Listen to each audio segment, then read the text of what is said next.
Bienvenue sur Africa 24 pour cette nouvelle édition du 12-15. Voici les titres. Libération de 163 enfants soldats par les milices anti-Balaka ce 28 août en Centrafrique. Ils ont été pris en charge par les services sociaux qui travaillent à leur réinsertion dans le milieu scolaire. L'intégration régionale, les États d'Afrique de l'Ouest veulent la dynamiser. Pour y parvenir, ils entendent mettre en place d'ici 2020 une monnaie unique. Une réunion en ce sens est prévue le 4 septembre à Dakar, la capitale sénégalaise. Et le Gabon, pionnier en termes de géo-information, le pays vient en effet de démarrer les activités de l'AGEOS, l'agence gabonaise d'études et d'observation spatiale, spécialisée notamment dans l'observation des forêts tropicales. Le processus de paix et de réconciliation toujours en cours en Centrafrique a donné lieu ce 28 août 2015 à la libération par les anti-Balaka de 163 enfants soldats. Sachez qu'on estime à environ 6 000 le nombre d'enfants enrôlés de force par les milices armées depuis le début de la crise centrafricaine en 2013. Idlet Mirabel-Bissou. 163 enfants soldats, dont 5 filles, ont été libérés par les milices anti-Balaka au cours d'une cérémonie qui s'est tenue le 28 août 2015 dans la ville de Batangafo, en Centrafrique. Les enfants libérés figurent parmi les quelques 6 000 qui auraient été enrôlés en vue de faire des travaux domestiques ou devenir des combattants à la solde des groupes armés. La partie la plus difficile concernera les services de santé à fournir à ces enfants en termes de dépistage. L'autre partie concerne le soutien psychosocial pour les enfants qui ont besoin de revenir à la normalité, se remettre et surmonter tous les traumatismes qu'ils ont vécus. La milice anti-Balaka elle-même détiendrait encore d'autres enfants, comme les autres groupes impliqués dans ce conflit que connaît la République centrafricaine. Par ailleurs, il a été rapporté que des centaines d'autres enfants seront libérés avant la fin de l'année 2015. Rappelons que plus de 350 enfants ont été libérés par les groupes armés en mai 2015. Comme vous le savez, les garçons, c'est un peu un motif de fierté d'avoir combattu pour son pays, il y a un idéal derrière lequel les anti-Balaka ont fonctionné, comme un groupe d'autodéfense. Mais pour les filles, parfois elles retournent avec une grossesse, elles retournent avec un bébé et là, les choses ne sont pas faciles. Les enfants libérés ont reçu des soins médicaux et ont eu des entretiens avec des agents sociaux.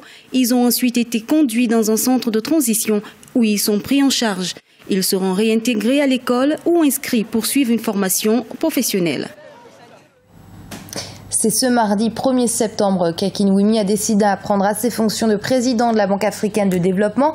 Il sera investi à Abidjan, en Côte d'Ivoire. Il a été élu lors des 50e assemblées annuelles de la BAD, récoltant la majorité des suffrages, à savoir un peu plus de 60% des voix. Il aura pour mission d'appliquer de manière efficace le programme d'Afrique 2063 de l'Union africaine, dans lequel figure comme l'une des priorités l'intégration régionale. Et cette intégration régionale, elle passe également par la mise en place d'une monnaie unique. C'est d'ailleurs le projet qu'ambitionnent de mettre sur pied les États d'Afrique de l'Ouest. Cette monnaie unique permettra en effet de faciliter les échanges commerciaux entre les pays de la sous-région.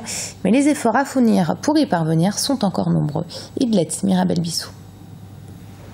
La monnaie unique au centre d'un conclave à Dakar le 4 septembre 2015. Les ministres des Finances et les gouverneurs des banques centrales de la communauté économique et monétaire de l'Afrique de l'Ouest vont échanger sur la faisabilité du projet de la monnaie unique dans la sous-région. Cette monnaie économique aura certains avantages par rapport à cette communauté. Déjà, elle permettrait de rendre la communauté beaucoup plus intégrée. En tout cas, ça va permettre à cette partie de l'Afrique de l'Ouest de pouvoir fluidifier ses relations commerciales, ce qui n'est pas le cas aujourd'hui, parce que la monnaie est un barrage, ce qui fait que si vous êtes au Sénégal, vous voulez commercer avec quelqu'un du Nigeria, il faut que vous preniez en considération le coût du change, qui peut être positif ou négatif selon le coût du marché. Donc, ça va vraiment permettre une meilleure intégration des économies de toute la CEDEAO, et ça, c'est un gain non négligeable.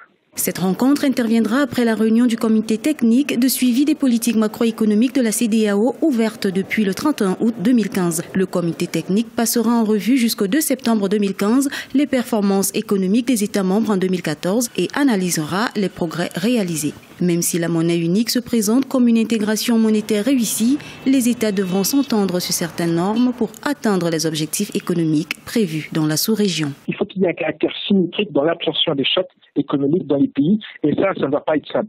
Et puis essayer aussi de mettre en place une politique monétaire commune à ces pays de la CEDEAO, ça va être extrêmement difficile parce que il va falloir qu'il y ait une convergence en matière d'inflation, il va falloir qu'il y ait une convergence dans les finances publiques, il va falloir aussi une réserve de change.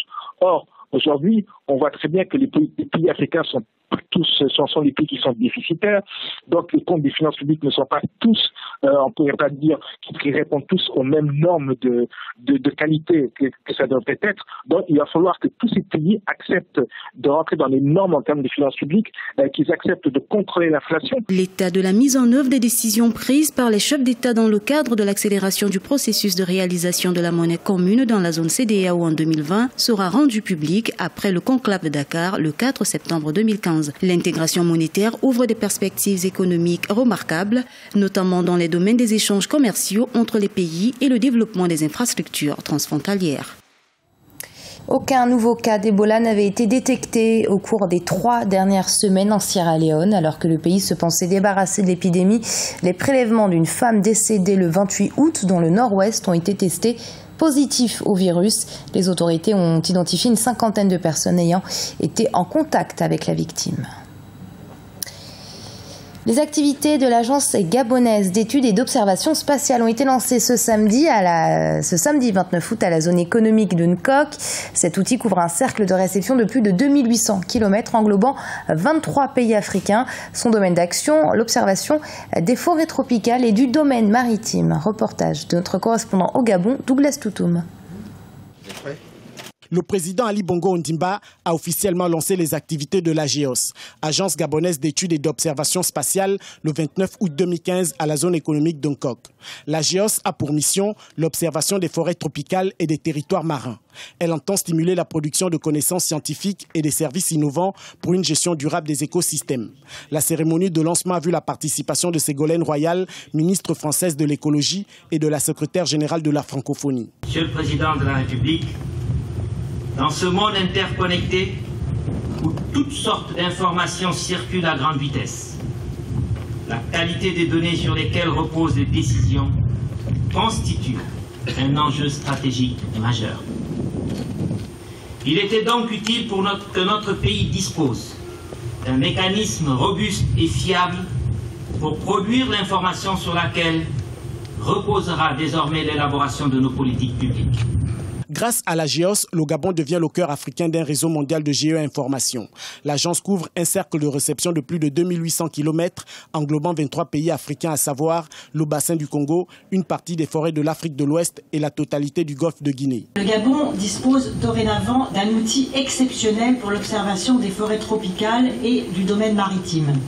Plus largement, ce dispositif d'observation doit, avec sa couverture de 2800 km, démultiplier les possibilités d'acquisition d'images pour l'ensemble des pays du golfe de Guinée et du bassin du Congo, soit 23 pays. C'est dire les capacités de développement et de leadership que vous pouvez déployer sur le plan scientifique et environnemental pour 23 pays. Le centre de compétences de la GEOS est doté d'une antenne de réception directe permettant la réception d'images radar et optiques. Ces services à la pointe de la technologie dans le domaine de la surveillance par satellite pourront ainsi contribuer à la sécurité de l'ensemble des pays du golfe de Guinée. Ce journal a été préparé par l'ensemble de la rédaction. Merci de l'avoir suivi. Restez sur Africa 24. Dans un instant, une nouvelle édition de l'information.